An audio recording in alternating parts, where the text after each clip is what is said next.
শুধু তোমার জন্য আমার নিজের শরীরটাকে যদি কেটে কেটে রক্তাক্ত করে দেই, আমি এতটুকুও ব্যথা পাবো না। কিন্তু যদি কোনো কারণে আমায় ভুল বুঝো, তাহলে এই ব্যথা আমি সইতে পারবো না। যার জন্য এই পৃথিবীটা সুন্দর দেখি, সেই পৃথিবীতে বেঁচে থাকার আর কোনো স্বাদ থাকবে না আমার।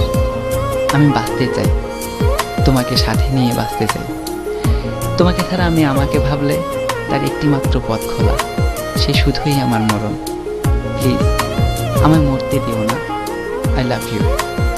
যদি কখনো পাথর হয়ে যায়, আমায় একটু ছুঁয়ে দিও, জীবন ফিরে পাবো।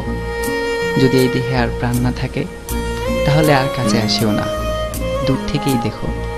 আমার আত্মা তোমায় খুঁজবে, যখন পাবে না হয়তো নীরব হয়ে শুধু কাঁদবে। কিন্তু যদি কাছে থাকো, তাহলে পাগলের মতো ছুটোছুটি করবে আমার আত্মা। অনেক মানুষের ভিড়েও তোমার সামনে এসে চিৎকার করে কাঁদবে।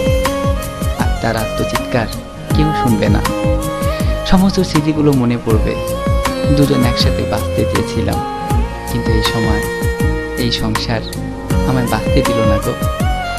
তোমায় দেখলে বেঁচে থাকার অনন্ত স্বাদ মরে গিয়েও হয়তো জেগে উঠবে। কিন্তু মানুষ মরে গেলে শত মিনতি করেও আর জীবন ফিরে পায় না।